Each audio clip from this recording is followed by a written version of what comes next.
মানকাছৰ মিত্ৰজোঁটৰ প্ৰাৰ্থী জাবেদ ইছলাম আৰু কংগ্ৰেছৰ প্ৰাৰ্থী মহিবুৰ ৰহমানৰ মাজত তীব্ৰ বাকযুদ্ধ। মানকাছৰ সমষ্টিৰ মিত্ৰজোঁটৰ প্ৰাৰ্থী জাবেদ ইছলামে ৫,০০০ৰ ওপৰত ভোটৰ ব্যৱধানত জিকিব বুলি কৰিছিল ভৱিষ্যতবাণী। তাৰ পাছতে মানকাছৰ সমষ্টিত কংগ্ৰেছৰ প্ৰাৰ্থী মহিবুৰ ৰহমানে উভতি ধৰিছিল মিত্ৰজোঁটৰ প্ৰাৰ্থী জাবেদ ইছলামক। জাবেদ ইছলামক উভতি ধৰি মহিবুৰ ৰহমানে কৈছিল দিবাস্বপ্ন দেখি আছে তেওঁ।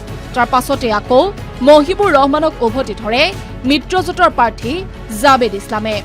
মানকাছৰ সমষ্টিৰ মিত্ৰজোঁটৰ প্ৰাৰ্থী জাবেদ ইছলামে এনেদৰে তীব্ৰ সমালোচনা কৰে মানকাছৰ সমষ্টিৰ কংগ্ৰেছৰ প্ৰাৰ্থী মহিবুৰ ৰহমান বাপ্পীক। এপ্ৰিল মাহৰ ৯ তাৰিখত অসমত অনুষ্ঠিত হ'ব অসম বিধানসভা নিৰ্বাচন। নিৰ্বাচন অনুষ্ঠিত হোৱাৰ আগতেই মানকাছৰত গৰম হৈছে প্ৰাৰ্থীৰ মাজত তীব্ৰ বাকযুদ্ধ। অনাগত দিনত মানকাছৰত যে অধিক গৰম হ'ব ৰাজনৈতিক বাকযুদ্ধ সেয়া প্ৰায় নিশ্চিত। তাৰ পাছতেই মানকাছৰত কোনে মাৰিব শেষ হাঁহি।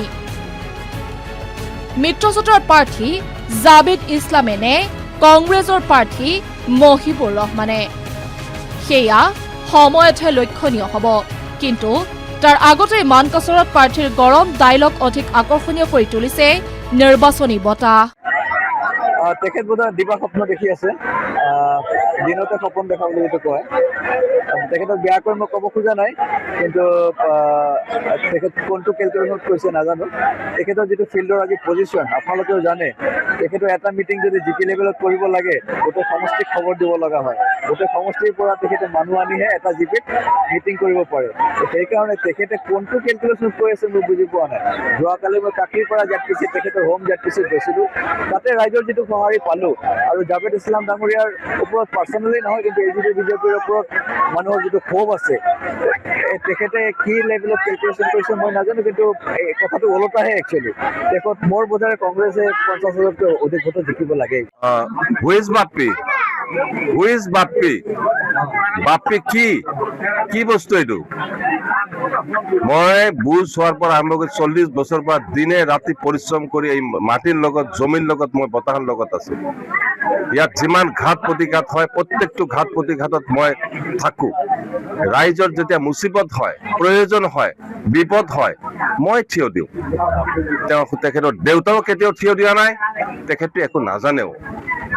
গতিকে এই সমস্যাবহুল এখন সমষ্টিত বাপ্পী নিচিনা নাদান এটা ল'ৰা যে মুৰব্বীৰ লগত ভালকে কথা পাতিব নোৱাৰে, ভালকৈ সমস্যা বুজি নাপায়, সমষ্টিৰ মানুহক চিনি নাপায়, মানুহৰ লগত কেনেকে কথা পাতিব লাগিব সেইখিনিও নাজানে। মোৰ সম্পৰ্কে কি ক'ব?